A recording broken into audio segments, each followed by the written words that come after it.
Hello दोस्तों, कैसे हैं आप सभी। आई होप कि आप लोग अच्छे होंगे। दोस्तों आज की इस वीडियो में हम लोग केवीएस पेडागोजी के क्वेश्चन को सॉल्व करेंगे। ये सारे क्वेश्चन आपके जो हैं वो 2015 में पूछे गए हैं। तो आज मैंने 10 क्वेश्चन लिया है। इन 10 क्वेश्चन में आप देखना आप कितना कर पाते हो। ये 10 क्वेश्चन आपके पूछे गए हैं और दोस्तों ये सीरीज़ जो है अब कंटिन्यू रहेगी। डेली मैं आपके लिए जो आपके पेपर में यानी केवीएस पीआरटी में आए हुए हैं उन सारे क्वेश्चन को हम लोग सॉल्व करेंगे। और अब आप लोग खुद से अपनी तैयारी को देखिए कि आप कितना इस एग्ज़ाम के लिए प्रिपेयर हैं, कितना कर सकते हैं। तो दोस्तों इसको सॉल्व करने के बाद यानी 10 क्वेश्चन के बाद आप लोग का कितना करेक्ट हुआ ये कमेंट बॉक्स में कमेंट करके ज़रूर बताइएगा।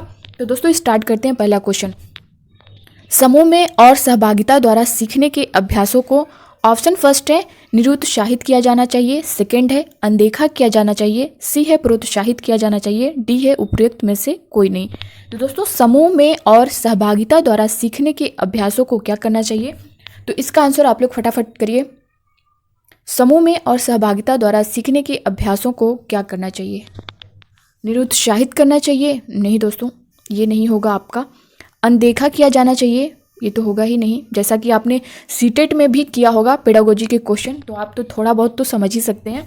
सी है प्रोत्साहित किया जाना चाहिए, डी है उपयुक्त में से कोई नहीं। तो दोस्तों जैसा कि समूह में और सहभागिता द्वारा सीखने के अभ्यासों को क्या किया जाना चाहिए, प्रोत्साहित किया जाना चाहिए। तो हमारा जो ऑप्शन सी है वो करेक्ट हो जाएगा। ठीक है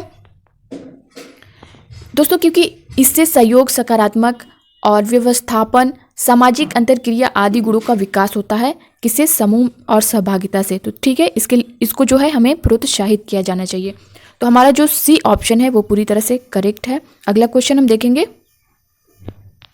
आजकल शिक्षक और विद्यार्थी दोनों, ऑप्शन फर्स्ट है को कंप्यूटर पर काम करना आवश्यक नहीं है, बी है को कंप्यूटर की अच्छी जानकारी होनी चाहिए, सी है कंप्यूटर साक्षर हो सकते हैं, डी है को कंप्यूटर के बारे में कुछ भी जानकारी नहीं होनी चाहिए। तो दोस्तों आप इसका आंसर करिए। क्वेश्चन नंबर सेकंड का, आजकल शिक्षक और शिक्षार्थी दोनों, ABCD में कौन सा करेक्ट है, आप लोग इसका आंसर करिए। को कंप्यूटर पर काम करना आवश्यक नहीं है। तो दोस्तों जैसा कि इस टाइम आप जान ही रहे होंगे कंप्यूटर का क्या यूज़ है हमारी लाइफ में, ये नहीं होगा। को कंप्यूटर की अच्छी जानकारी होनी चाहिए, ये यहाँ पे शिक्षक और शिक्षार्थी दोनों की बात किया है। तो दोस्तों ये भी आपका नहीं होगा। कंप्यूटर साक्षर हो सकते हैं, ऑप्शन सी जो है हमारा ये पूरी तरह से करेक्ट होगा। कंप्यूटर साक्षर हो सकते हैं। ठीक है, क्यों? क्योंकि कंप्यूटर शिक्षण अधिगम को सरल तथा सुगम बनाने में सहायक होता है। ठीक है, शिक्षक तथा छात्रों दोनों के लिए तथ्यों तथा सूचना प्राप्त करने में, छात्रों को अभ्यास के अवसर प्रदान करने में ये सहायक होता है। तो इस तरह से हमारे जो कंप्यूटर साक्षर हो सकते हैं ये ऑप्शन हमारा करेक्ट हो जाएगा। अगला क्वेश्चन देखेंगे। किसी पठन सामग्री को एक दौर में पढ़ना डैश पढ़ाई के रूप में जाना जाता है, किसके रूप में जाना जाता है? ऑप्शन ए है बंटित, सेकंड है अंतरालित, बी है समूहित, डी है इनमें से कोई नहीं। तो दोस्तों कौन सा आपका करेक्ट आंसर होगा, आप लोग अपने आंसर करिए। किसी पठन सामग्री को एक दौर में पढ़ना समूहित पढ़ाई के रूप में जाना जाता है। तो दोस्तों ऑप्शन ये बी सी कर दिया है दोस्तों, ये आपका बी रहेगा, ये सी रहेगा। तो हमारा जो सी ऑप्शन है ये समूहित वाला ये करेक्ट होगा। ठीक है, यहाँ पे ऊपर सी कर दिया है। ठीक है, समूहित जो है हमारा ये करेक्ट हो जाएगा। ठीक है दोस्तों, ये जो है समूह से रिलेटेड या समूहित जो है ये पढ़ाई विधि का प्रयोग निचली कक्षाओं के लिए किया जाता है, जैसे बच्चा ग्रुपिंग में सीखता है। तो हमारा सी ऑप्शन करेक्ट हो जाएगा। अगला क्वेश्चन देखेंगे। पाठ्यचर्या निर्माण का कार्य माना जाता है, ऑप्शन फर्स्ट है एक नेमी कार्य, बी है एक विशेषज्ञता कार्य नहीं, सी है एक अत्यधिक विशेषज्ञता वाला कार्य, डी है एक महत्वपूर्ण कार्य नहीं। तो दोस्तों जैसा कि क्वेश्चन आप समझ पा रहे होंगे, पाठ्यचर्या निर्माण का कार्य माना जाता है ये हमें बताना है। एक नेमी कार्य नहीं, ये नहीं माना जाता है।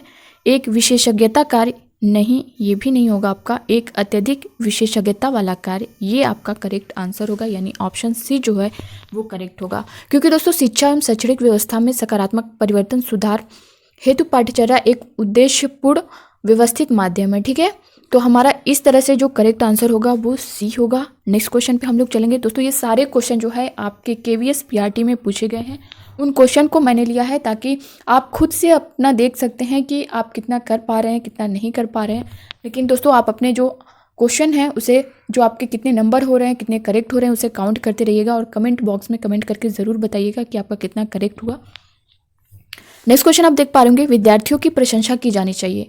ऑप्शन ए है एकांत में, बी है अलग से, सी है लोगों के बीच, डी है व्यक्तिगत रूप से। तो दोस्तों इसमें कौन सा करेक्ट आंसर होगा ये आप लोग आंसर करिए। विद्यार्थियों की प्रशंसा की जानी चाहिए, क्या एकांत में की जानी चाहिए? नहीं। अलग से क्या किया जाना चाहिए? नहीं। लोगों के बीच या फिर व्यक्तिगत रूप से? तो दोस्तों लोगों के बीच की जानी चाहिए, ठीक है। विद्यार्थियों की प्रशंसा जो है वो लोगों के बीच में की जानी चाहिए। यह सकारात्मक पुनर्बलन का कार्य करता है। अगर आप लोगों के बीच में बच्चों की प्रशंसा कर रहे हैं, ठीक है, तो जिससे विद्यार्थी अच्छे कार्य करने के लिए और प्रेरित होते हैं। लोगों के बीच प्रशंसा करने से उनकी जो सामाजिक स्वीकृति में है वृद्धि होती है। तो इस तरह से जो हमारा सी ऑप्शन है वो पूरी तरह से करेक्ट होगा। अगला क्वेश्चन देखेंगे, विद्यार्थियों की समूह सक्रियता से निपटने के क्रम में उनके बारे में निम्नलिखित में से कौन सा कथन सही है ये बताना है। ए है विद्यार्थी अपरिपक्व होते हैं, बी है विद्यार्थी अच्छे या बुरे में अंतर कर पाने में अक्षम होते हैं, सी है विद्यार्थी अधीर और संवेदनशील होते हैं, डी उपर्युक्त सभी। तो दोस्तों इसका आंसर आप लोग करिए। विद्यार्थियों की समूह सक्रियता में से निपटने के क्रम में उनके बारे में निम्नलिखित में से कौन सा कथन सही है ये आपको बताना है। विद्यार्थी अपरिपक्व होते हैं, बी है विद्यार्थी अच्छे या बुरे में अंतर कर पाने में अक्षम होते हैं, सी है विद्यार्थी अधीर और संवेदनशील होते हैं। तो आपका कौन सा करेक्ट आंसर होगा? दोस्तों आपका जो समूह सक्रियता से निपटने के क्रम में पूछा है तो दोस्तों इसमें आपका तीनों होगा, यानी डी ऑप्शन उपयुक्त सभी, ये आपका पूरी तरह से करेक्ट हो जाएगा। अगला क्वेश्चन देखेंगे, निम्नलिखित में से क्या उस खांचे या रेंज को सूचित करता है जिसके किसी योग्यता या गुण के लिए किसी व्यक्ति के प्रवीणता स्तर का फैसला किया जाता है?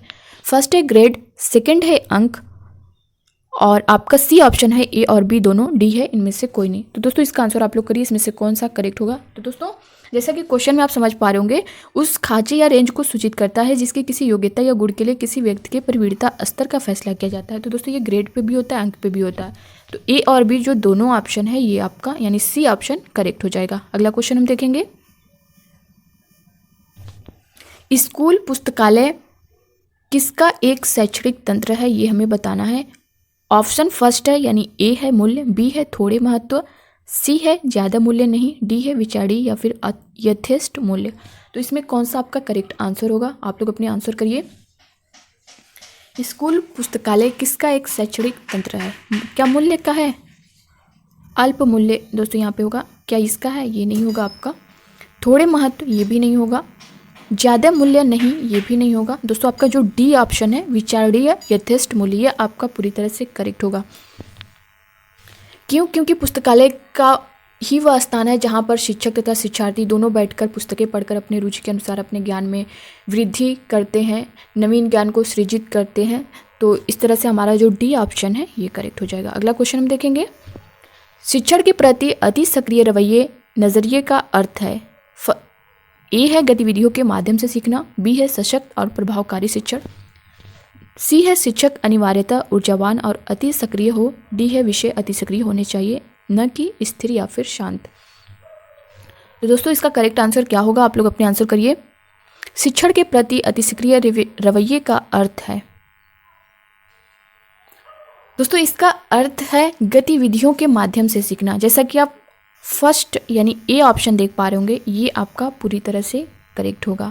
ठीक है, जो गतिविधि आधारित अधिगम आवश्यक रूप से शिक्षार्थी केंद्रित उपागम है। जैसा कि आपको पता ही होगा, बच्चा जो है वो अपनी इच्छा पूर्वक तुरंत नए उत्साह के साथ सहभागिता करता है। ठीक है, अधिक परिणामों अपेक्षित परिणामों को वो ग्रहण करता है। इस तरह से जो ऑप्शन ए है ये करेक्ट हो जाएगा। अगला क्वेश्चन देखेंगे और इस वीडियो का लास्ट क्वेश्चन है, निम्नलिखित में कौन सा महत्वपूर्ण प्रभाव शिक्षण की प्रभावकारिता पर निर्भर करती है? ए है विद्यालय की संरचना, बी है शिक्षक को विषय की समझ, सी है शिक्षक की योग्यता, डी है शिक्षक की लिखावट। तो दोस्तों इससे तो आपको आंसर पता ही होगा। नहीं पता है तब भी आप लोग अपना कमेंट करके बताइए कि कौन सा आंसर आपका करेक्ट हो सकता है।